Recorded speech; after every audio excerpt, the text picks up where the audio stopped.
नया नियम मरकुस रचित सुसमाचार इसका 10वां अध्याय पहले वचन से 26वें वचन तक हम सुनेंगे। फिर वह वहाँ से उठकर यहूदिया के सिवाने में और यरदन के पार आया और भीड़ उसके पास फिर इकट्ठी हो गई और वह अपनी रीति के अनुसार उन्हें फिर उपदेश देने लगा।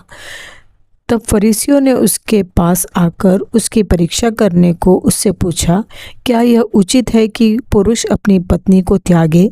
उसने उनको उत्तर दिया कि मूसा ने तुम्हें क्या आज्ञा दी है? उन्होंने कहा, मूसा ने त्याग पत्र लिखने और त्यागने की आज्ञा दी है।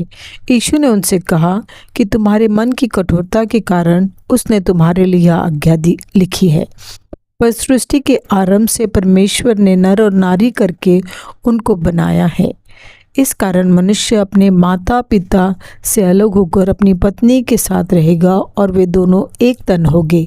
इसलिए वे अब दो नहीं पर एक तन है। इसलिए जिसे परमेश्वर ने जोड़ा है उसे मनुष्य अलग ना करे।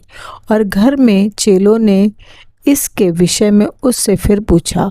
उसने उनसे कहा, जो कोई अपनी पत्नी को त्याग कर दूसरी से ब्याह करे तो वह उस पहली के विरोध में व्यभिचार करता है, और यदि पत्नी अपने पति को छोड़कर दूसरे से ब्याह करे तो वह व्यभिचार करती है।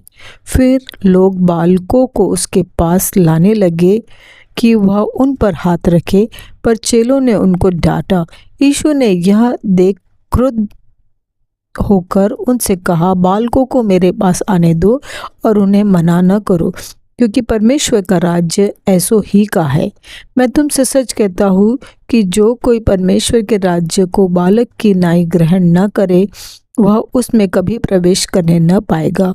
और उसने उन्हें गोद में लिया और उन पर हाथ रखकर उन्हें आशीष दी। और जब वह निकलकर मार्ग में जाता था तो एक मनुष्य उसके पास दौड़ता हुआ आया और उसके आगे घुटने टेककर उससे पूछा, हे उत्तम गुरु, अनंत जीवन का अधिकारी होने के लिए मैं क्या करूं? यीशु ने उससे कहा, तू मुझे उत्तम क्यों कहता है? कोई उत्तम नहीं, केवल एक, अर्थात परमेश्वर। तू आज्ञाओं को तो जानता है, हत्या न करना, व्यभिचार न करना, चोरी न करना, झूठी गवाही न देना, छल न करना, अपने पिता और अपनी माता का आदर करना। उसने उससे कहा, हे गुरु, इन सब को मैं लड़कपन से मानता आया हूँ। यीशु ने उस पर दृष्टि करके उससे प्रेम किया और उससे कहा, तुझ में एक बात की घटी है। जा, जो कुछ तेरा है उसे बेचकर कंगालों को दे और तुझे स्वर्ग में धन मिलेगा, और आकर मेरे पीछे हो ले। इस बात से उसके चेहरे पर उदासी छा गई और वह शोक करता हुआ चला गया क्योंकि वह बहुत धनी था। यीशु ने चारों ओर देखकर अपने चेलों से कहा, धनवानों को परमेश्वर के राज्य में प्रवेश करना कैसा कठिन है। चेले उसकी बातों से अचंभित हुए। इस पर यीशु ने फिर उनको उत्तर दिया, हे बालकों, जो धन पर भरोसा रखते हैं उनके लिए परमेश्वर के राज्य में प्रवेश करना कैसा कठिन है।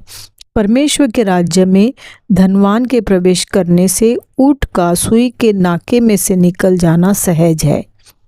वे बहुत ही चकित होकर आपस में कहने लगे, तो फिर किसका उद्धार हो सकता है?